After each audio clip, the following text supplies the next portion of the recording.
focuses on fantasy and specifically fairies, which is one of my favourite things to draw. I found her, I believe, just browsing on the internet and immediately fell in love with her beautiful, soft colours, glorious fairies, also different and original and unique, as well as a rather spectacular watercolour technique. I think it's safe to say that I still use some aspects of Amy Brown's work in my own. I've been indirectly inspired by her, especially the wings. I still very much draw my wings very similar to Amy Brown, and it's definitely one of the things that captivated me the most. So, I'm going to stop rambling now. Well, probably not. But I think it's time to have a look inside, shall we?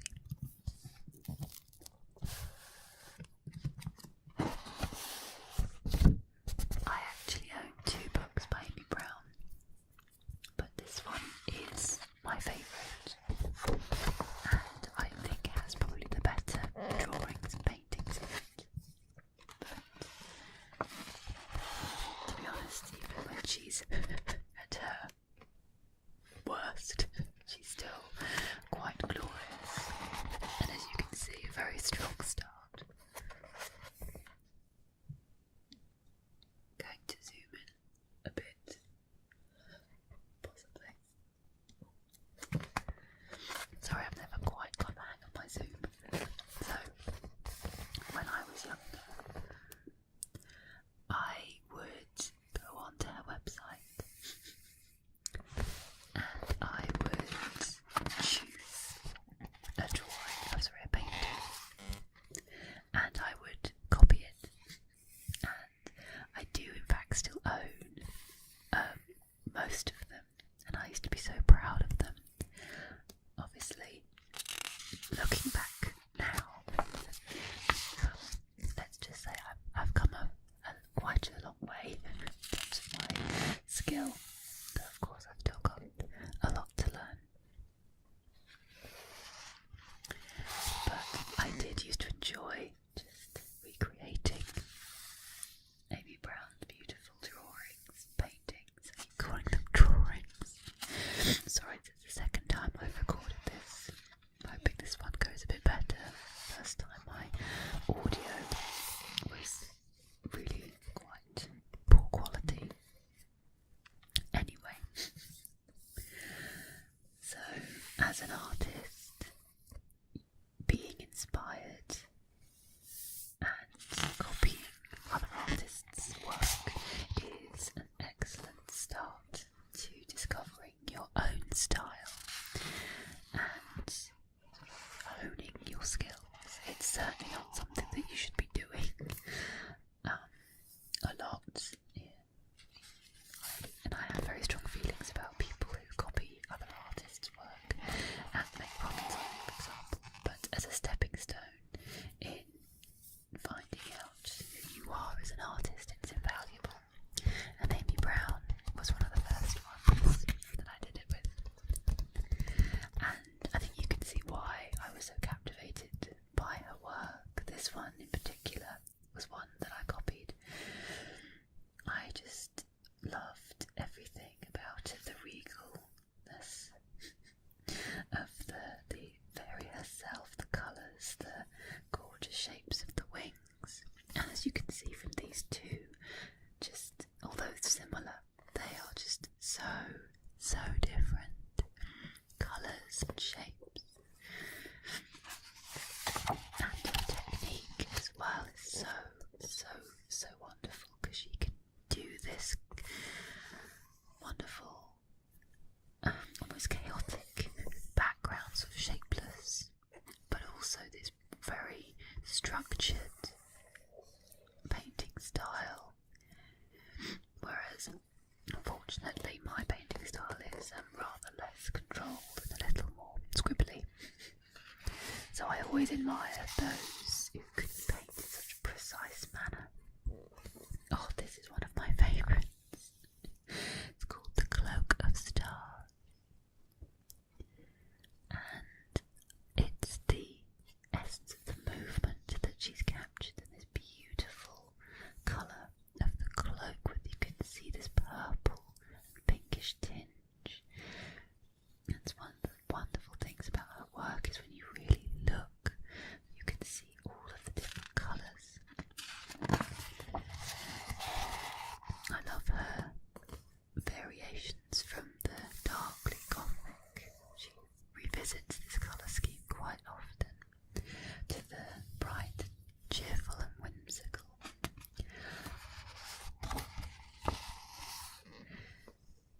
And I've always been an admirer of how she paints stone and marble.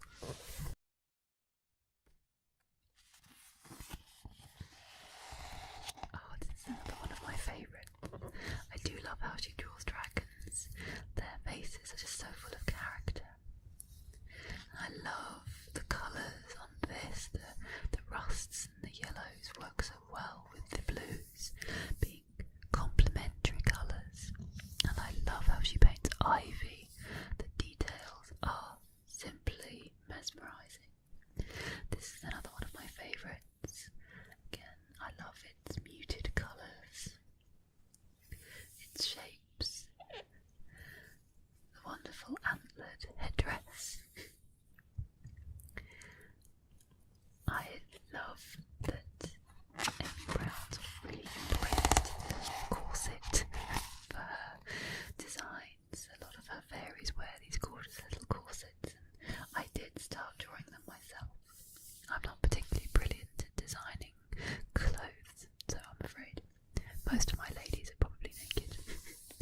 Oh, I love the wings on this. Just look at how many little bits there are. Sorry, I'm still recovering from a cold, so I'm afraid my brain and vocabulary skills are a bit lacking. And another thing that I love about Amy Brown's work is the stripy tights. They reappear quite often as well. I think it's safe to say I love quite a lot about her work. I always think these guys are very Brian Froud. You've ever seen the Labyrinth or the Dark Crystal? A lot of those creatures are designed by Brian Froud. He's a very famous fantasy artist, possibly the most famous, behind people like Arthur Rackham.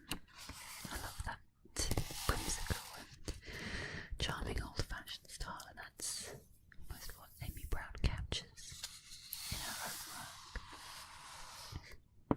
I mean, I would never think of putting the grey and the ambers together, but it just works so well. Another one of my absolute favourites, and a very similar colour scheme to the other one. Something that you noticed in Amy Brown's work is she will sometimes reuse a pose more than once, which I can understand. It's nice to try something different colours, different settings. And this dragon is just marvellous. And you can understand why it's called Dragon Dream. And it's apparently one of her favourites, which I can understand completely.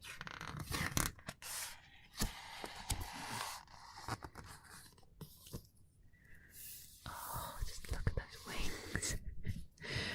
There may be a time filming this video where I go quiet, and that's usually because I've got lost in looking at one of these paintings, admiring all of the details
myself am a fan of horns.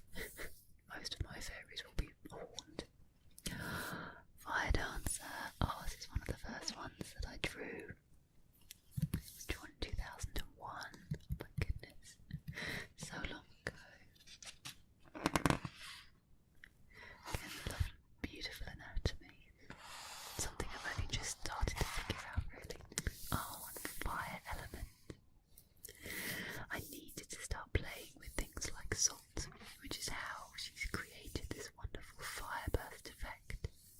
You add salt to wet watercolours, and the salt draws in the moisture, and you end up with these wonderful crystal effect. I do still draw my wings, my dragon wings in this style as well. So yes, I think I will always have a soft spot for Amy Brown. And if ever I'm asked who inspires me or where my inspiration came from, she will definitely be up there. It's one of my all-time favourites. I still wish I could paint like she does. And use colour. One thing you'll probably notice me talking about a lot when I'm doing these Artbook adventures, especially for artists like this, is I will always talk about the use of colour, because I myself struggle quite a lot with matching colours.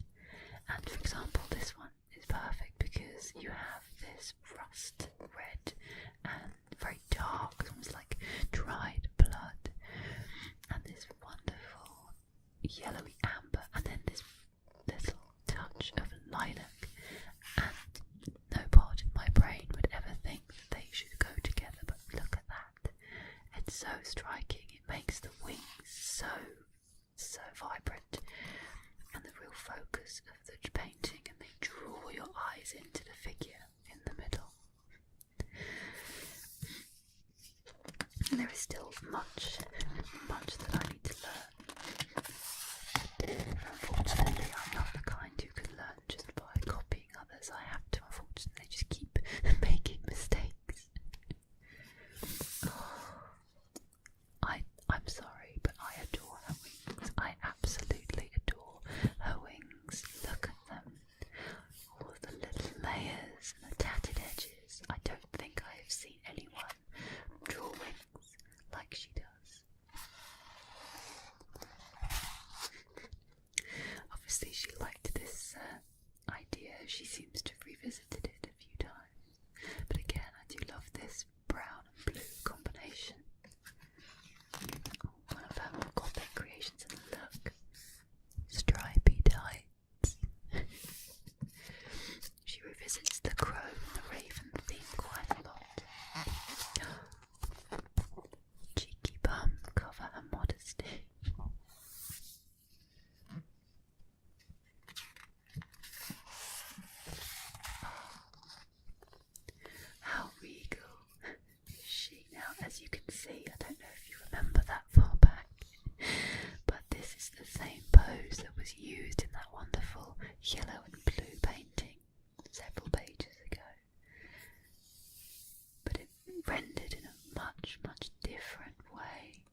background reminds me of something, but I can't think what. I think it's quite Georgia O'Keeffe in the sort of the shapes of it, but that could be me just being crazy. Despite studying art for a while at school, unfortunately I didn't really pick up an awful lot of what's the word I'm looking for? Actual knowledge. Oh, I love this hairstyle. It's so punky.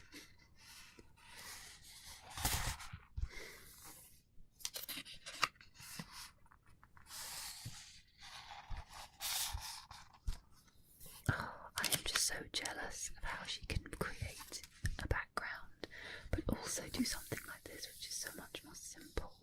Oh, I need to go and steal her talent. I'm afraid that's gonna have to be what happens. It's the only way. And we just, oh, look at these wings. The way the white feathers in. Now I'm pretty sure she uses a similar technique as I do, which is to go over in white ink, which is something I've only just started doing for the last few months. And my goodness, is it effective. She's a bit vampy, isn't she? Oh, this one's wonderful. But all the textures, layers. And again, that slight peeking of rust from beneath the black.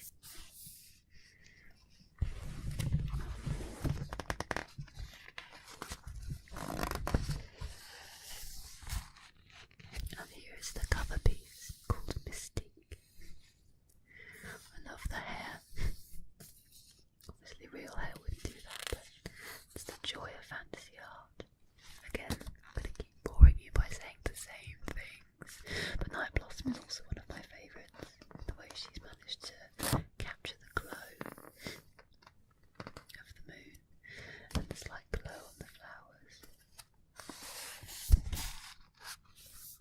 This one always reminds me of Halloween. I think it's the pumpkin coloured stripy tights. One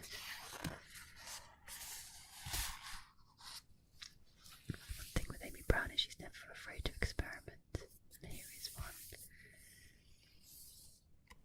Again, very Brian Froud influenced. I love the slight greyish tone on the knees and just on the bum cheek.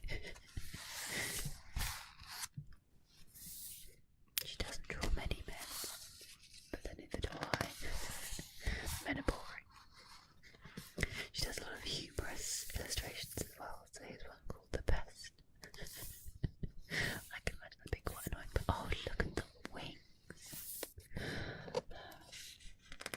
I think maybe for the last few pages I'm going to shush my mouth and just let you enjoy the last few in relative silence.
these ones.